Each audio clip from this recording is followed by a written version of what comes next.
Hi everyone, today we're talking about Disney or Walt Disney stock, and today I'm going to cover why I think Walt Disney stock could be going up to $200. Now Disney stock is a stock that I own. It's a stock that I've been buying really heavy over the kind of last few weeks with the stock market going down. I have slowed my buying down recently over the last 2 weeks. I did buy one company that I do already own, and I'll reveal that probably on my next video.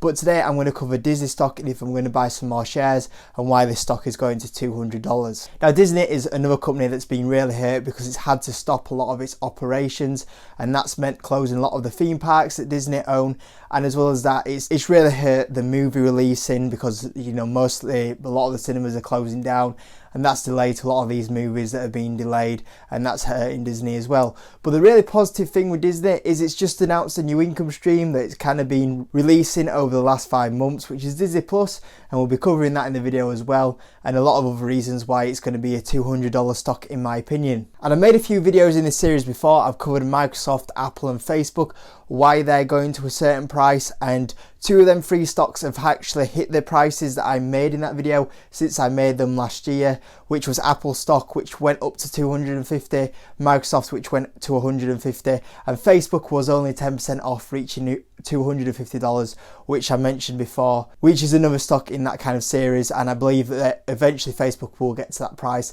And I kind of make these predictions about 2 years down the line, even though I hold stocks for 2 to 5 years and I do want to make money. And I talk about, when I'm always talking about investing, I say where's the stock going to go in 2 to 5 years and how am I going to make money on this stock. And Disney is a prime example that if I hold it for 2 to 5 years, eventually I'm going to make money on this stock. And a $200 price target from here is about 100% upside, so it would be a nice gain, and like I say, I think it could get there in 2 years for Disney. And as always guys, smash that like button and we'll get into Disney stock. So it's currently priced at $104. It's come off its lows. At its lows it was about $90, and it's still on about a 30% discount, which is quite a healthy discount. A lot of the stocks have kind of pulled back. Disney hasn't rallied so much, but there has been some news come out. And that news is that Disney has hit 50 million subscribers on its Disney Plus. And just to show how amazing that is, it took Netflix 16 years to get to that many subscribers. And I know there's a lot of different things that streaming wasn't that massive as long ago, and I understand that kind of perspective, but 16 years it took Netflix to get to this 50 million subscriber mark, and Disney has just done that in 5 months, which is amazing. And a lot of Disney Plus kind of subscriptions have only just kind of come up in Europe, and as well as that, it's not exactly worldwide yet. There's still a few countries for it to be launched yet.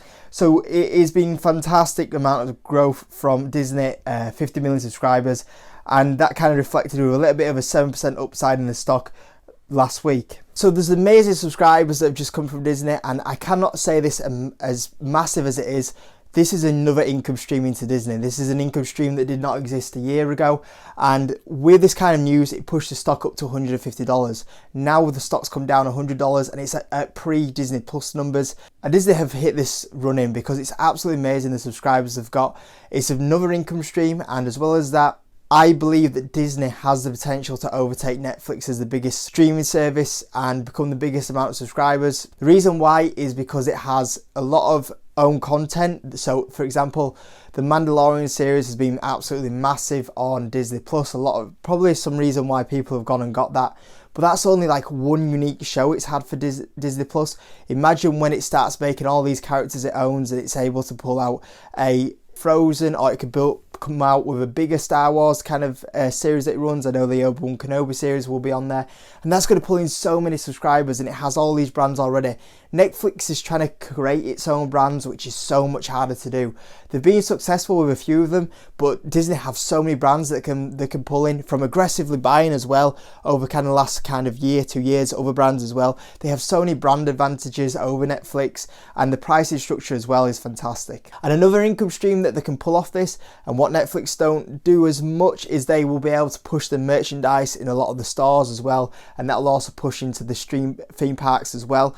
So that kind of links in with all the income streams that Disney have going on, and this income stream that is added to Disney is fantastic. And you look at the growth that Netflix pulls out year over year, imagine that kind of added into what Disney already do right now, and the revenue and EPS are really going to benefit from this kind of income stream over the next 2 to 5 years. And I believe that's one reason why the Disney share price will go up to $200, and that's where I'll make a lot of money, is the explosion of Disney Plus. So as well as that new income stream that's going to be massive for Disney, there's the parks, which I've got to say they've carried on improving, and eventually they will reopen as well. We've got the films, and I've got to say the films list for this year is the weakest part of the company. I do think the upcoming films aren't the greatest compared to some of the other ones that have been out there. Last year we had some fantastic releases for Disney with, you know, the Star Wars, the Avengers, Frozen. This year is not looking as good, and maybe next year, but at some point it will bounce back, and like I say, that'll lead to people wanting to go to the parks, and also merchandise leading off that. And the third thing as well, the other income stream, is we've got the merchandise as well. So you can see that Disney have 4 great income streams right there, and they also have a few little mini ones on the outside that you could also add in there. But with the media, the parks, the films, the merchandise, some really fun 4 great income streams right there. Like I said, the revenue and EPS as well will get hurt this year. The EPS was going to get hurt anyway because of the investments they've made. But in the long term, with the Disney Plus edition as well, and when the parks eventually open, there's going to see a good massive growth in the EPS and revenue front on Disney as well. So long term, there's going to be strong EPS and revenue growth from these income streams. The balance sheet is okay. There's about 6.8 billion in cash. There's 48 billion in debt. But like I say, it's not easy for a company to build these huge theme parks and make these films that they do. So it's never going to be a company with an amazing balance sheet. But that's a fair chunk of cash there to try and help with what's going on with the situation in the world right now. Now, these little bit of dividends pick up, which they do like to grow. It's a small dividend of 1.6% yield, and it is a 31% payout rate, so it's quite a healthy payout rate. Now, at the moment, there's a lot of speculation whether Disney will kind of pause this dividend right now, but it all depends on this Disney Plus growth numbers. And when we see the Disney Plus, if the numbers are pretty good, it looks like the dividend could be safe. Like I say, even holding these shares though long term, we should have a little bit of a growth dividend there when everything gets back to normal. Now, one of the negatives that I have seen with this is the CEO change with Bob Iger leaving. But at the same time, the CEO that's now taken his place has been at Disney since 1993. It's an internal promotion, and like I say, Bob Iger's still on the board, and I still expect him to do a fantastic job, because when you're doing it internal promotion with someone that's been there since 1993, you know, it's not going to dramatically change.